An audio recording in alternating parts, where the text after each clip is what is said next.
Assalamualaikum warahmatullahi wabarakatuh. Perkenalkan, nama saya Fajar Ayu Premi. Di sini saya akan membuat video dengan mempresentasikan tentang keseimbangan harga dunia. Oke, next.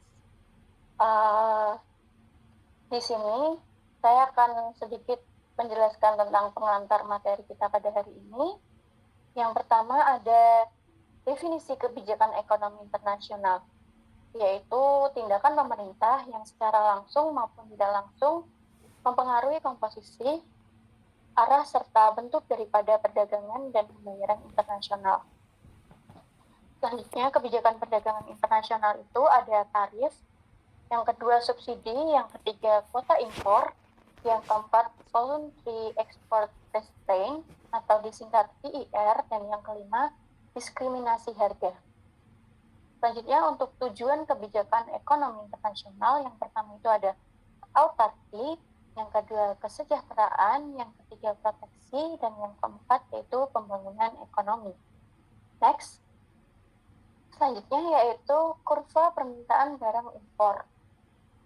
Seperti yang telah saya perlihatkan di layar PPT saya, di kurva sebelah kiri ini adalah keseimbangan harga di pasar domestik yang ditentukan dari kurva permintaan dan penawaran domestik.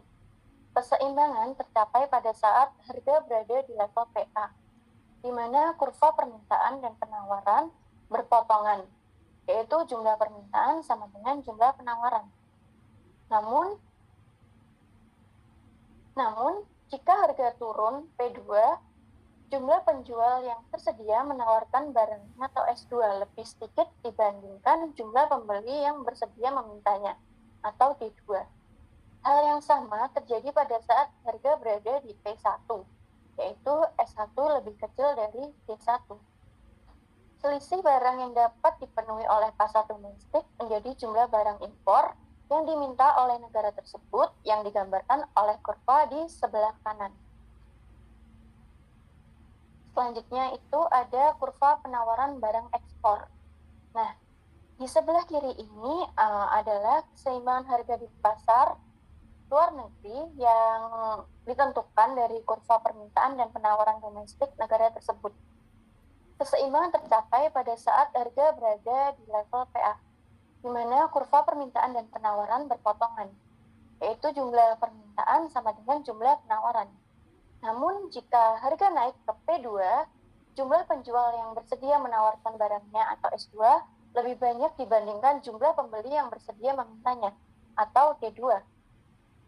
Hal yang sama terjadi pada saat harga berada di P1, yaitu S1 lebih besar dari D1. Selisih barang yang berlebih di pasar domestik menjadi jumlah barang ekspor yang ditawarkan, yang digambarkan oleh kurva di sebelah kanan, seperti pada layar PPT saya. Oke, next ada keseimbangan pasar internasional.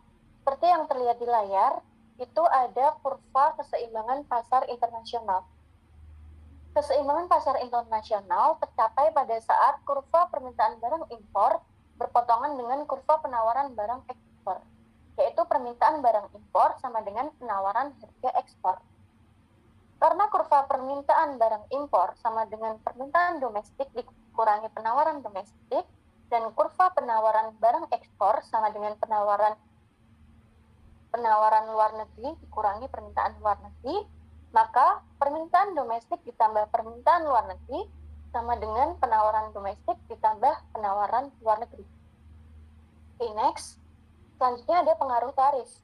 Nah, seperti terlihat di gambar layar PPT saya, ada 3 kurva, yaitu ada kurva home market, world market, dan virgin market. Nah, tarif itu sendiri adalah kewajiban yang harus dibayar setiap barang impor yang masuk. Dari sisi penjual atau barang impor, tarif berlaku seperti biaya transportasi. Jika sebuah negara memberlakukan tarif sebesar $2, maka dari luar negeri akan enggan memasukkan barangnya ke dalam negara tersebut, kecuali jika perbedaan harga di kedua negara lebih dari $2. Nah, grafik di atas ini memperlihatkan efek dari pemberlakuan tarif. Sebelum adanya tarif, harga untuk gandum di kedua negara berada di level PW. Saat itu keseimbangan pasar tercapai di titik 1, yaitu di grafik tengah, yang terlihat di grafik tengah. Nah, dengan adanya tarif, terdapat perbedaan harga antara domestik dengan luar negeri. Harga barang domestik naik karena adanya tarif, sehingga jumlah permintaan barang impor turun. Sementara di luar negeri, harga barang menjadi turun sehingga jumlah penawaran barang ekspor juga turun. Nah, akibatnya di pasar internasional ini terjadi turun dari QW ke QT. Next, saya akan menjelaskan sedikit tentang subsidi. Nah, subsidi dalam kebijakan perdagangan internasional ini memiliki pengertian, yaitu pemberian insentif bagi pengusaha yang mengirim barangnya untuk diekspor. Tujuannya adalah untuk mendorong jumlah barang ekspor. Akibatnya, harga barang di negara pengekspor naik. Surplus penjual bertambah, surplus penjual berkurang, sementara negara harus membayar subsidi. Nah, pengaruh dari subsidi ini digambarkan oleh grafik seperti di samping ini.